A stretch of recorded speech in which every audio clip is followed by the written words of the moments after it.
তাদের এটা একটা দায়িত্বের ভিতরে চলে যাচ্ছে, এটা তাদেরকে এটাকে আগে দেখা উচিত। বর্তমানে আপনারা জানেন মানব সম্পদ মন্ত্রী মহাসচিব, সাবেক প্রধান বিচারপতি ও সাবেক রেজিস্ট্রার জেনারেল,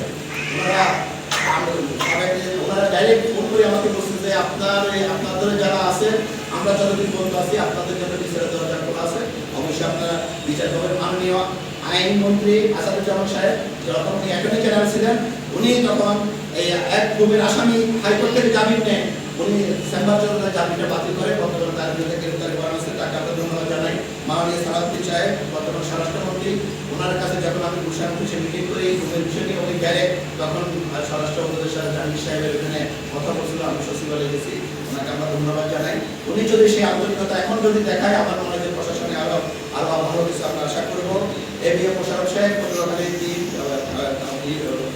সে বর্তমানে সংসদ সদস্য হয়েছে আমাদের।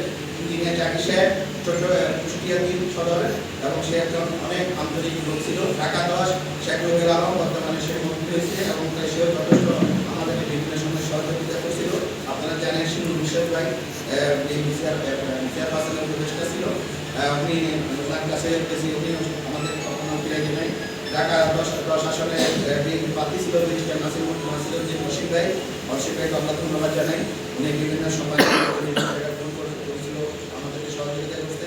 গোলাম আকরাম খন্দকার চেয়ারপারসন উপদেষ্টা, তারপরে আপনার সুপ্রিম কোর্টের বার অ্যাসোসিয়েশনের সভাপতি ব্যারিস্টার মাহবুবুল হক ভাই, আর জাহাঙ্গীর মাতব্বর, আপনারা জানেন জাহাঙ্গীর মাতব্বর একজন খুব ভালো মানুষ, ডিআইজি আছে আপনার ঢাকা জেলার ডিআইজি রেজাউল মল্লিক সাহেব, এখন বর্তমানে উনি তখন ডিউটিতে ছিলেন রেজাউল মল্লিক সাহেব।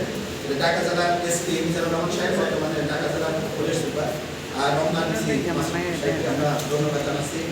এই 17 মাস জায়গায় আন্তর্জাতিক ট্রাইব্যুনাল থেকে শুরু করে ব্রিগেডিয়ার জেনারেল হাসিনুর রহমান উনি আমাদের অনেক বিভিন্ন সময় কথা বলতে পাঠিয়েছিল।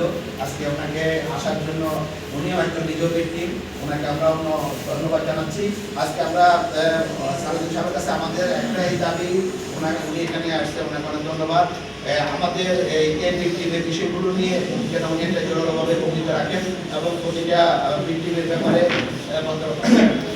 বিএনপি চেয়ারপারসন এবং বাংলাদেশ বর্তমানে প্রধানমন্ত্রী যেন বিষয়গুলো অবগত করেন, এবং আমার ভিকটিম পরিবারগুলোর সামনে ওনার সাথে মাননীয় প্রধানমন্ত্রীর সাথে একটা সাক্ষাৎ করতে চায়।